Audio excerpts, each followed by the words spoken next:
hosting us yet again in this fantastic venue. Without this, a lot of our events would probably be happening, on the side of the road or under a tree somewhere, so we're grateful for this. I would also like to again thank Dr. Desai for taking the time out of his schedule to meet with us and to deliver some key remarks today. And with that, I would like to again welcome all of you to the official launch of the Gender Analysis Report. In a few minutes, we will have the opportunity to reflect on this theme, the issues, innovations, and challenges surrounding gender equality in TVET, from your diverse perspectives that ultimately reflect on what this means for KEFEP.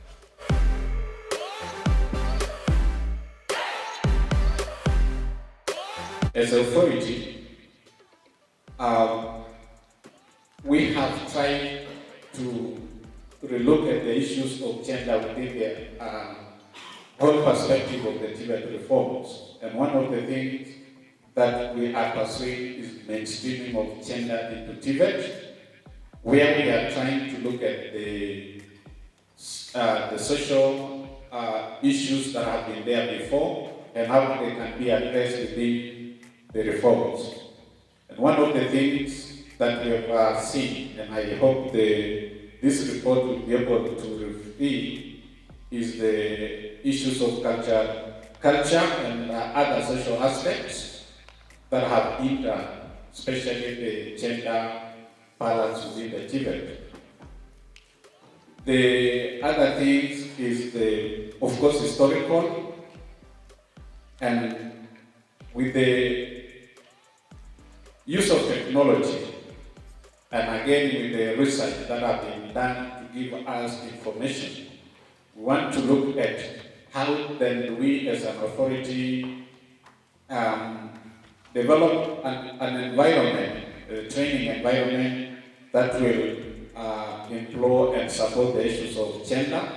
This is going to include the curriculum development that will be gender sensitive, in the sense that the traditionally male-dominated traits that was seen to favor the male gender is going to be made more favorable for the female gender.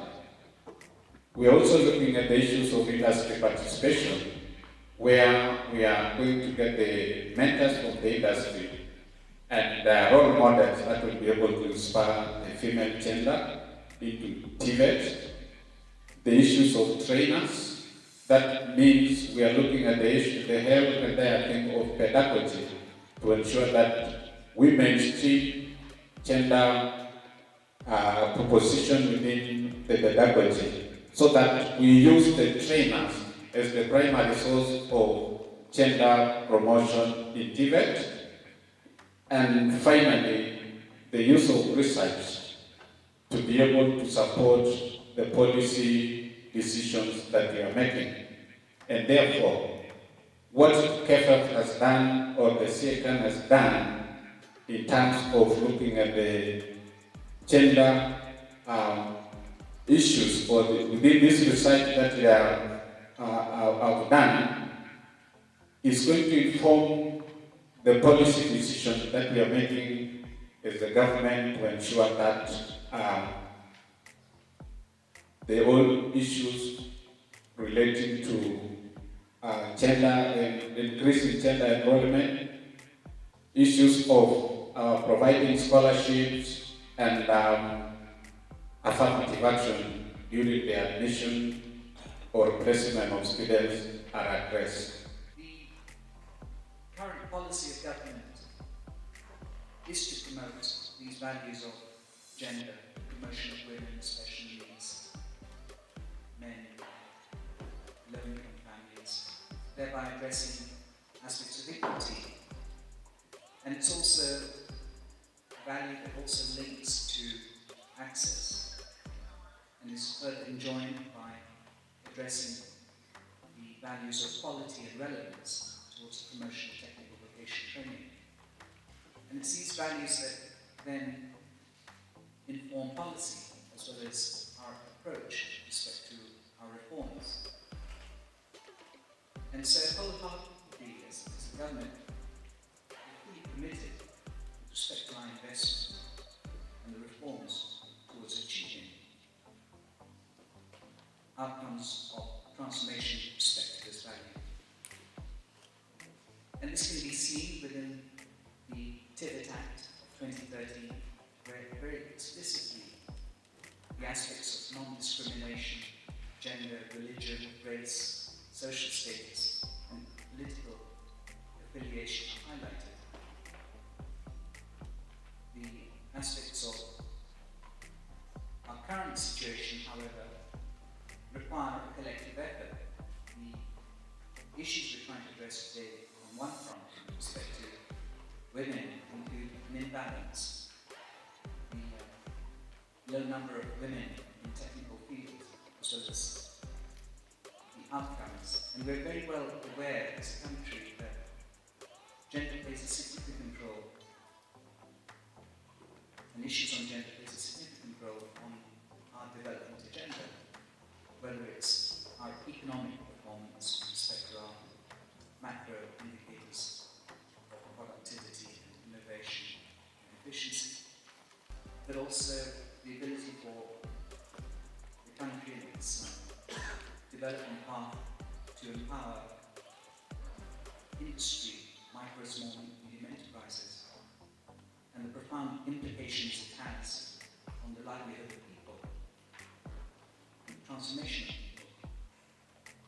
But it's not only the economic aspects that are a challenge with a view of being resolved today, but it's also the impact it makes on social issues, like promoting greater national cohesion of our populations, the ability to promote greater security, the enhanced livelihoods, or the ability to address healthcare issues or certain vices that have taken up our society. Ladies and gentlemen, I'd like to close by thanking you very much. I declare this initiative launched today. Thank you.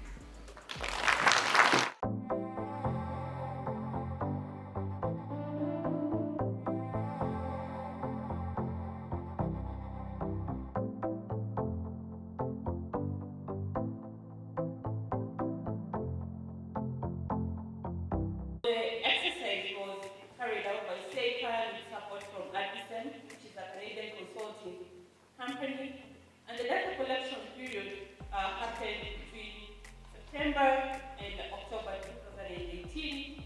Then there was the gender analysis which took place between last year and beginning of this year, and there was a dissemination exercise and a validation exercise that was carried out between May and June of this year. We had various stakeholders who were not part of the data collection exercise, who actually came in and gave in their voices. We had people from the community, we had male trainees, we had people from local civil society organizations, and we were asking what is their role, or what was their role in terms of increasing participation of both the men and the women in the TVET sector. The analysis had two main objectives, and the first one was, of course, to produce a gender analysis report, which also serves as a baseline to understand what are the current barriers, what are the current constraints and opportunities to achieve gender equality within the sector. When we were doing our literature review and our desk review, we found out that in Kenya, very few studies have been done, or rather, very many studies have been done on TVET and youth employment and skills development, but very few studies, or even none, had been done around gender issues. And so this report acts as a baseline for all the stakeholders that are seated here, including the government, to actually borrow from it and improve their programming. The second objective was to update our gender strategy as a program. In terms of how we analyzed our data, we organized our data into teams and sub-teams, and so our key findings and recommendations were triangulated, and those that appeared many times, they became the main findings. We also disseminated and validated the key findings by going back to the stakeholders that we interviewed, and this allowed them to add their voices to whatever was already there. And this report that we are presenting today actually actually reflects what was collected during the first round of data collection, but also what was collected during the dissemination and validation sessions. Research was guided by 3 themes.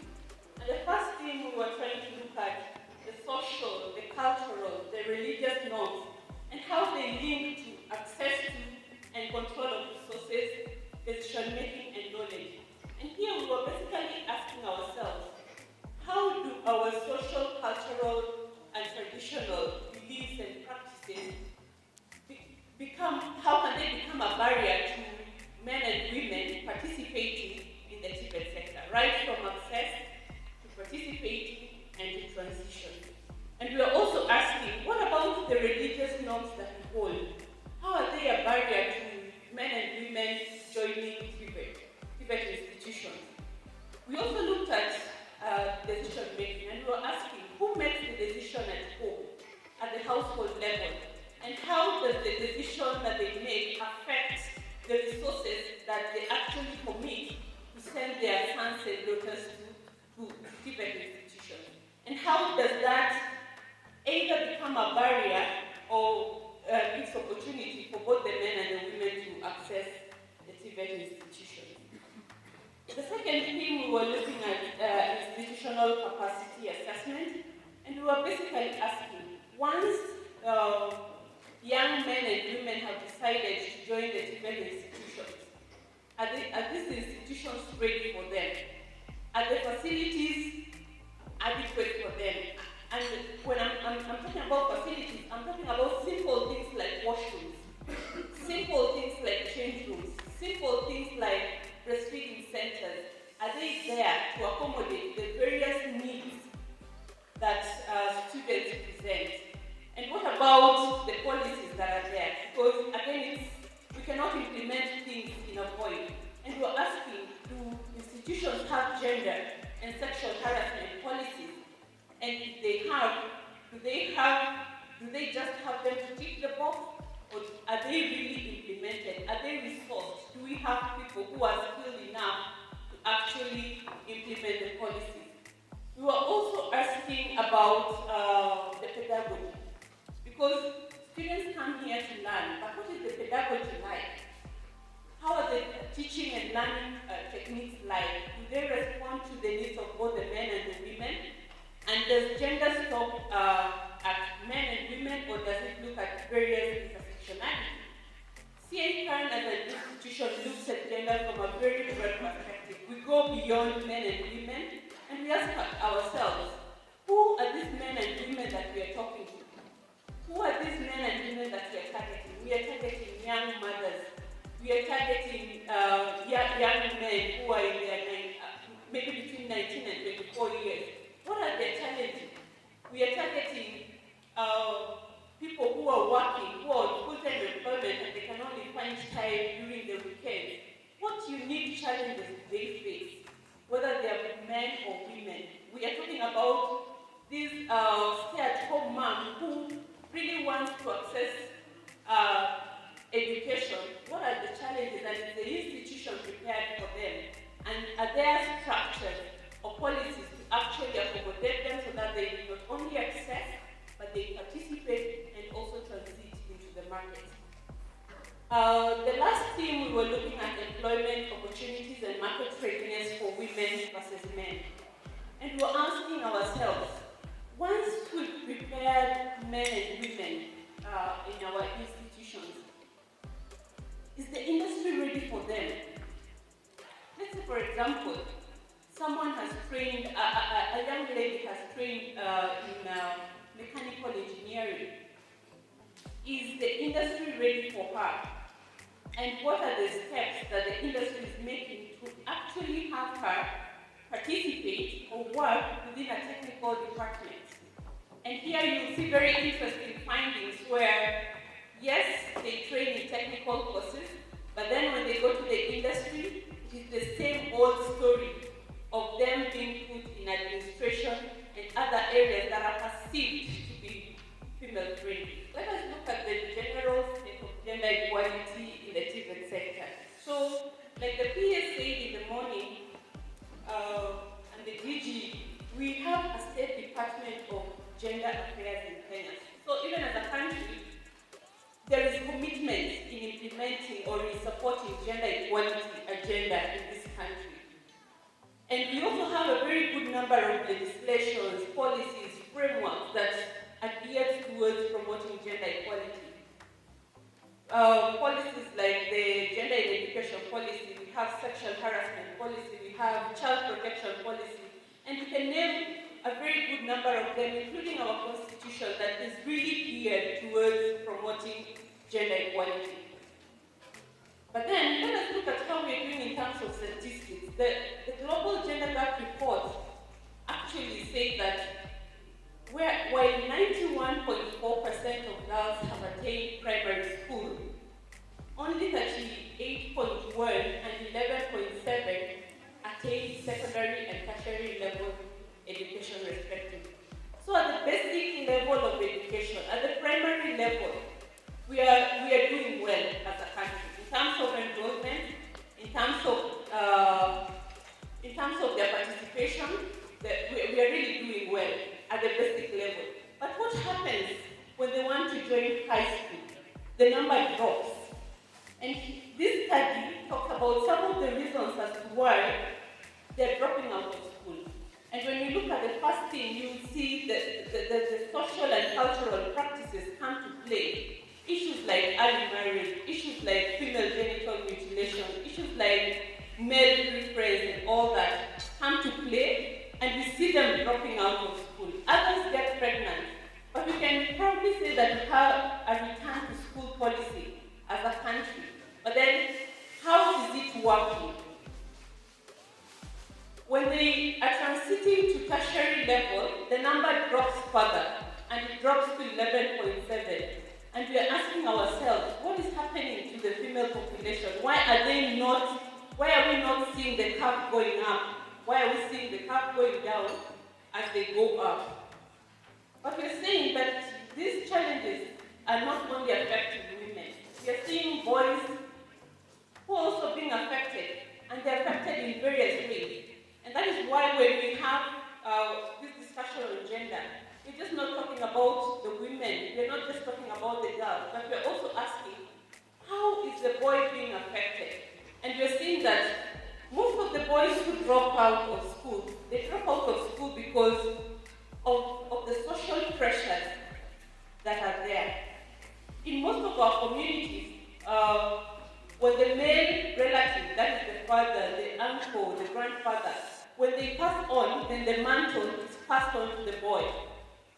And when the mantle is passed on to the boy, what is the role of the men in our communities? To provide. So you can imagine the 17-year-old having the burden of providing for the family, and at the same time, being given an opportunity to go to a tertiary level institution. The burden becomes so much, and they decide to drop out of school so that they cater for their family needs. And other pressures would be for the boys is that once they reach 19 or 24 in some of our communities, then they're told that they're men enough, and so they decide to marry. And once they decide to marry, that becomes an additional responsibility for them. So they have to cater for their immediate families, extended families, and still need to concentrate in school. And we're seeing very many of them drop out of school. And the trainers that are seated here can agree with me that even when they're in school, they're not performing as well because of such pressures that they face. In terms of some of the facts and figures, we can already see that in 2018 the numbers again went up, and we had 202 women, 202,479 women enrolling, and 202,400, I think that's a mistake, but then we can already see that there is an increase, but then there is a gap. In terms of employment, we are hoping that the graduates that leave these institutions actually gain employment, right? We are hoping that the people that we train actually get into self-employment or they get employed. But how are we doing in the employment sector? The Economic Survey Report of 2017 says that within the modern sector, only 34% of those that have been employed are female and 66% are male. And in wage employment, these are vibaruas, we have 36.5% of women employed and 63.5% of male employed.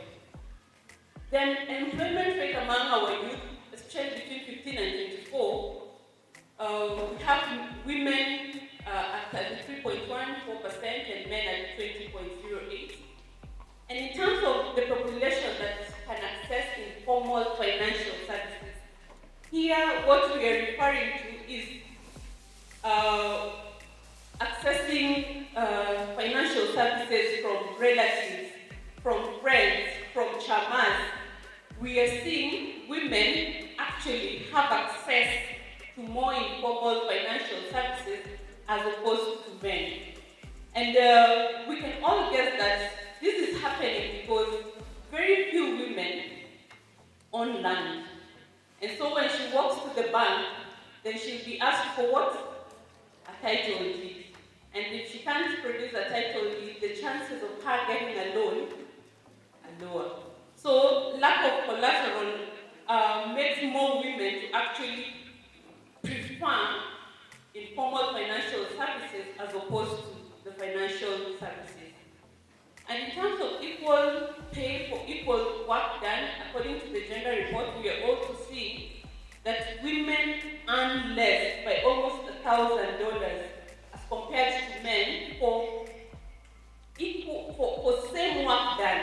If both of them are mechanics, they will do the work, but then the women will still be paid less. These are some of the voices that captured from the field, and this is a trainer who was talking about his student, who said, I have a number of male students who work as boda or motorbike riders, and others as night watchmen. This definitely affects their attendance and participation in class. And at times they miss out on class because of fatigue, at times because duty calls. So they have to miss class and actually respond to their duties. And this one was from a female trainer who said that in our institution, sexual harassment cases are reported at the complaint office where an occurrence book is issued to the complainant. There is no confidentiality. The moment you report, the next time they become the top of the institution. And so the policies are there, but what is the reporting mechanism like? KEFEP as a program is aligned to various Canadian development priorities, including the newly launched Feminist International Assistance Policy. And the main goal of the Feminist International Policy is to make gender equality a priority that not only benefits the women but also benefits the men. And that is our alignment to that policy, and we are already doing activities that actually promotes gender equality in our institutions. What are some of the recommendations? And this is a call to action for most of us. And for CACAN and KEFEP, we will continue providing trainings for our partner institutions and governments towards issues of gender mainstreaming, not only in policy, but also in practice. We'll continue building capacity on gender-responsive pedagogy, especially at the institution level. We'll continue capturing and reporting on gender-related changes, because it's not all doom. There are very good things that are happening within the gender space, but then how do we report what is already happening? We support and equip institutions with modern equipment that are friendly for both the men and the women, and we will train industry players on why they need to be gender responsive. We are calling out our government stakeholders who are seated in the room to maybe review the existing policies and plans for gender responsiveness. I know we have TVET reforms that are going on. How can we align the reforms that are going on to be gender responsive? We also need to equip the institutions with resources and refurbished structures, even as we increase enrollment, refurbished structures so that we can actually take care of the needs and the challenges that the students are facing. The government also have to run campaigns that encourage the youth to join TVET, and especially the marginalized youth, the youth living with disability, the young mother, the working father. How do we encourage them to get into TVET institutions? We have to increase our visibility of women working in non-traditional areas. If we can have more of these photos, I know there are very many women doing very good things in industry, but how do we tell our story? How do we tell their story? How do we tell their story through the photos that we use when we are doing their advertisements? The other thing is that you need to strengthen institutional capacity, especially on gender-responsive pedagogy, and also equip the leaders with leadership trainings. In terms of the TVET institutions, who are the majority in the room, we are calling you out to carry regular gender assessments so that we don't implement from assumptions, but we actually carry out gender assessments to see how are we performing in terms of enrollment, how are we performing in terms of transition out to the industry, how many female students have been employed, where have they been employed, what about the male students? We are also calling you out to identify gender champions among your trainees and staff to be advocates of gender equality. We need to talk about sexual harassment very candidly and find ways of addressing it. Because when you become a victim of sexual harassment, your level of participation, either as a staff or as a student, is affected. And these are realities that are on the ground which need to be addressed. They need to establish gender-friendly spaces where people can freely share and talk about their issues, where women can freely come with their kids, attend class and know that their children are safe. We also need to promote affirmative action policies, especially when you're appointing positions of leadership within the institutions in terms of KTTC, in terms of the student council and others. We need to develop a structured mentorship and career guidance program. And we also need to engage more with the local community because they have a say on how the students enroll in the TVET institution. They have a say on whether the students remain in the institution or whether they drop out of school. We are calling out the industry players. We are calling them out to actually partner with TVET institutions to review curriculum and to offer internships and job placement for both the male and the female youth. We are calling them to create quotas for women to be employed in substantive positions. We are calling them out to create gender-friendly working conditions that favor both the men and the women in terms of the facilities, in terms of the working hours and all that. We are calling them to increase visibility of women who are working in non-traditional spaces. We are calling them out to establish a clear and confidential reporting mechanism, especially for sexual harassment and gender-based violence. We are calling the stakeholders that are not from the institutions and are not from the government. We are calling out our development partners who are here with us today. We are calling you out to deliberately integrate gender in your sector of focus, whether you're doing trade, whether you're doing infrastructure. In whatever area you are, gender is a cross-cutting issue and it can actually be integrated, but you need to be deliberate on it. We are calling you out to carry gender analysis or gender assessment so that you get to know what are the different needs and constraints that affect men and how they affect men differently from the women. We are calling you to implement or develop or review your gender and inclusion policies if you have. We are calling you out to republish structures that can cater for the needs of both the men and the women. We are calling you out to look at gender beyond men and women to other different intersectionalities like I've said. People from marginalized communities, people of different ages, people of different classes, people of different religions. How can you integrate everyone so that no one is left behind? We are calling you out to align or review your organizational budget for gender responsiveness.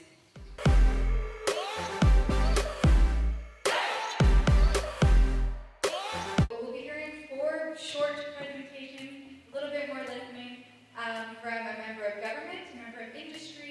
a trainer and a student. We're very excited to have you here with us today. As a student leader, I felt that the positions we were given as female student leaders was just for the sake of females to be in the student council. We have the position of women rep. If you read the responsibilities and duties, very minute, cannot even help the women in the institution. I was the vice chair of the National Polytechnic, but there are some things I would just see happening. But since I'm aggressive, I would say no.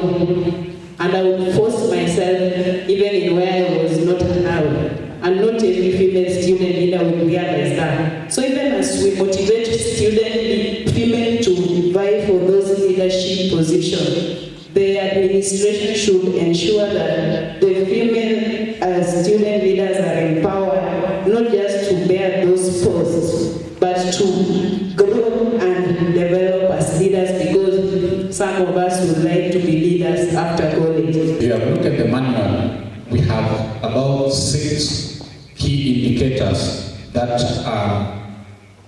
try to support how we manage our TVET institution. The first one is on management, governance, and leadership issues, so that we are able to restructure our TVET institution in terms of their governance to be able to understand and address these issues. The second one is on issues of infrastructure. I've already mentioned that the infrastructure should be able to support that, and also encourage even the female gender to be able to go and do the traditionally male-dominated programs. The third issue is on the issues of human resource, which include the competencies of our trainers to be able to understand and support the students in the TVET institution. The kind of language that you are using during the delivery to be able to be very sensitive to issues of gender. The fourth one is on the program delivery, and again we want to make sure that the delivery modes and methods also address the issues of gender. And the program itself, as I mentioned earlier on, the use of technology, and we're back from the leader from the Kisumu Polytechnic student leader, that with the technology we are able to encourage the female gender to go to those traditional male traditional programs. This fifth one, and more important, is the student support. And we have provided within the student support the issues that we're supposed to take care of, including the career guidance and counseling. Those are some of the things, including the policies that supports that. We are also encouraging institutions to provide for support for expectant matters in the institution, especially the students breastfeeding, and even the possibility of establishing daycare in institution, so that if you don't have someone take care of your kid at home, you should be able to come to school and leave your kid at the daycare center, you go to class, and after that you get back and go home. Because we realize most of the students who are breastfeeding, normally they don't stay within the institution, but they look for alternative accommodation there. And things to do with industrial attachment, scholarship, placement of the student in the industry for work and so forth is what we also try to encourage institution. And finally, the issues of research and participation by the institution, including having incubation centers within the institution and supporting student ideas into startups and looking for partnership with industry and financing to make sure these students are supported, so that we don't only train these students to go and look for employment, but we encourage them to explore their potentials, the issues of entrepreneurship, and we end up creating enterprises through our institution and through the graduates of our institution to make TVET more responsive to the needs of the society, rather than trying to get these people to look for employment. So which I think the issues that are raised here are very fundamental and pertinent, and it will help us in enriching some of the policies and regulations and guidelines that we are coming up with to support the delivery of a better TVET system in this country. If we are so harsh and distant from our learners, then they will for sure not interact well with us. And we would be, as trainers, become an obstacle. Learners would fear joining your class, because I'm sure we've all been in school. And you get to school and you begin being told what this teacher behaves like this teacher acts like this. So we could also be barriers ourselves as trainers. Coming to KTTC, we have a gender mainstreaming and disability committee. And what we did to respond to the tool that is used by National Gender Equality Commission was to ensure that we put the gender indicators under one of the departments, that is the registrar's docket. And that's how we've been able to push the agenda forward. When new students report, we normally have a 2-day workshop to sensitize them on gender and disability, and that has helped us a lot, because gender and disability are inseparable. And so once learners are able to understand how this works, then they can be able to seek support, and that minimizes access to education. We also do it for our new teaching staff. So every year, any new teaching and even non-teaching staff who joins KTTC, we take them through a 2-day workshop for gender and disability mainstreaming. Do we need more policies? In my opinion, like the study indicated and as Ruth projected, there are enough laws and policies that talk so much about gender. In my view, like she pointed out, KTTC not excluded, we also have a sexual harassment policy dated 2011. And I believe other institutions have the same, or could even have an older one than ours. So my suggestion would be that we keep on reviewing these policies, because now we are more we are more gender sensitive now. We can wear a gender lens, so we can be able to review these policies at institutional level. And now probably to our mother ministry, there is need for training, because majority of us find themselves in those gender committees. I know there has been effort for the gender committees to be trained, but many a times you look at the trainers or the organizations that are planning for these trainings, they are a bit expensive. Because you find like one that happened last week in Machakos, a participant is required to pay over 60,000, and then there is the accommodation.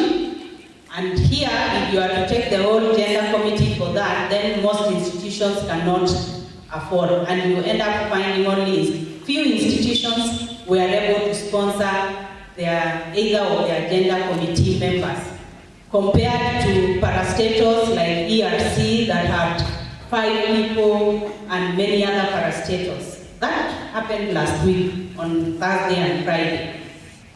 So we need probably from our mother in ministry to see how this training and capacity building can be done, and more cheaply, so that we can have everyone included, so that we can be able to benefit and be able to carry this process of gender analysis to a higher notch. Listening to this report, it occurred to me that the more things change, the more they remain the same. What we were discussing as TVET problems in the 70s and the 90s and the 2000s is still the same in 2019, except in some ways.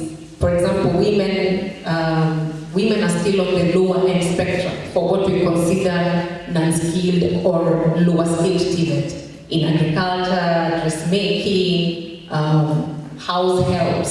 Have we considered dealing with those particular sectors or industries? For example, if I have been a housegirl for 20 years, am I a home folliger? Am I in the same place as a home folliger? What else can I do? In dressmaking, there is the entire spectrum of fashion design. Women, we don't tend to end up in the innovation bits of TVET. So we will sew clothes, but we will never, develop the fabric. We leave that to the men. Why is that? And why do we start but never finish? Perhaps that is a discussion we need to have. And then, where marketing is concerned, I feel there's a lot more that could be done in collaboration with government and private TVET. We tend to promote TVET as the province of failures. I saw a recent advertisement for help, and it was, the language was peleka atapata help, peleka mtoto shule, as even if they failed, they can still access help and go to TVET. So there is still that perception that TVET is the province of failures. If you don't do well, the option is TVET. And it is we who are doing it. So is there a way to make TVET hip and happening again? Is there a way to promote the higher spectrum of skills for TVET that are analysts? Even a pilot is a product of TVET. So is there a way to make those skills, is there a way to market them differently from the way we've been doing it up to now? So that we put the faces of successful women, we put young women, we put men who are doing great things, who've gone through the entire spectrum, rather than the usual, if you've gotten a D, come to this college, we can get you to the place where you can get a degree. And then as practitioners, there is also the perception that it is a TVET or degree. There is this everlasting almost fight, or it is this or that. Can our messaging be that there is nothing superior to the other? They are both necessary for this country. And can we and our university counterparts seem to work together? And just lastly, recognition of prior learning is a big issue in gender mainstreaming. That policy is still not in place. And I feel until it is in place, we will not recognize the entire spectrum of where women are involved.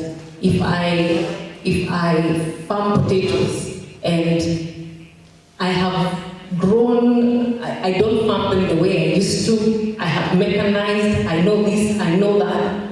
How does that qualify into something? If I make clothes and I have mechanized or I have learned a new skill, who recognizes that? How then do I fit into this framework that then upscales me and recognizes me and enables me to progress? And then finally, we've got to discuss the issue of quality assessment. Quality assurance. Who does it for TVET? Who checks the guardians? Who makes sure that TVET is doing what it's supposed to do? Who checks assessments and makes sure they are relevant for 21st century skills and so on and so forth? Who is our prefect?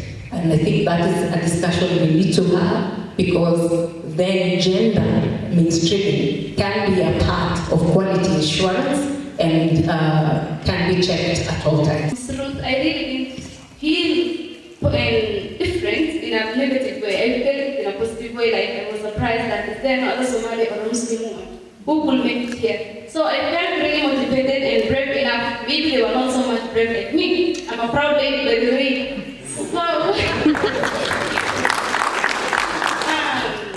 I wanted to talk a bit about what Ms. Jane was saying. She must have left, but about failures. People say that students who are in TVET are failures.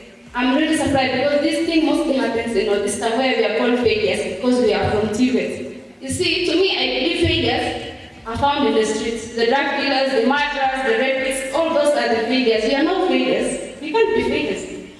Also, about Mrs. Yvonne, she was saying I was a student leader and was once married. I was not brave enough like you. I wasn't strong enough like to let a man become a hindrance to my studies. Because for me, he was a hindrance, a hurdle actually. You see, he was giving me a hard time. Like I couldn't attend my classes, I couldn't go to the school. He keeps on asking me questions. You are among the student leaders, yeah? But what are these boys going around me? I'm so beautiful for them to come around me. I don't care. So, you see, it's not my fault that I was beautiful. So, for me, I wasn't strong like you. I never had a baby. Thank God. I was married for 3 months, so I left for my studies. You see, I am secretary, so I cannot allow a man to become a mother for my studies. I was so simple. Just hit the road and let me continue my studies. You see? So I don't really have much to say, but I wouldn't have been happy to leave the whole list like that. Anyway, thank you. Thank you for the opportunity. I'm Anne Chumba from the Kenyan National Polytechnic. I have just 3 things to mention. The first one, there was emphasis about employing about 2,000 trainers in our institution. And I'm really wondering the quota of our graduates or the recognition of our graduates in the recruitment process. I think it is ideal when we have graduates who have graduated, coming back to train in our institutions. They have gone through our experiences and our curriculum. And for me, I feel that they are better placed to be able to take others through the course that they have gone through. The second one is that I think in this country there is a need to re-emphasize the teaching of physics. Sometimes I really wonder how we manage to produce engineers who come to our institutions because we don't have clusters. We want to do engineering, they want to do civil engineering, and they have not done physics. So I think as much as we are doing all these things, for the benefit of innovation and quality and creativity, I think we need to do a bit of clustering in some of the things that we do. And 3, on the matters of student security, and especially now that we are not able to accommodate all of them in our institutions, I think the hassles of the PPP should be made affordable and easy for our institutions to partner specifically with the private sector to do hostels in our institutions for those of us who still have plans to do that. Let me say something about WITED. Many people have asked me what WITED is.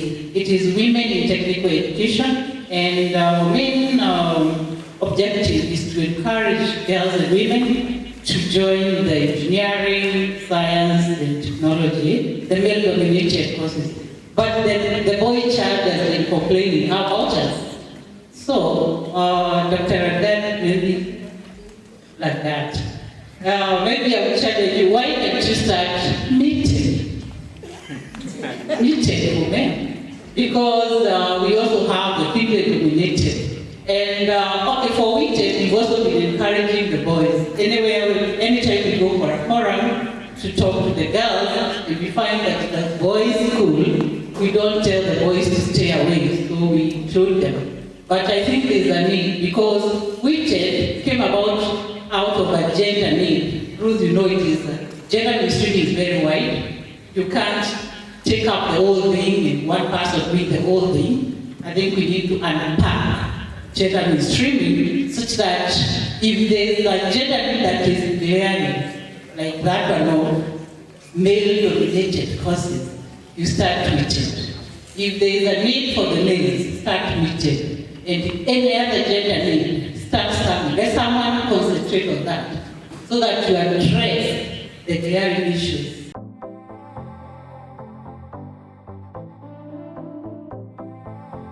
In a nutshell,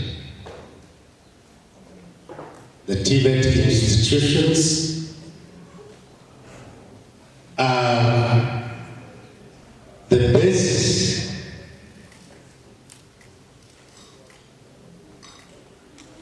on implementation of affirmative action and gender mainstreaming.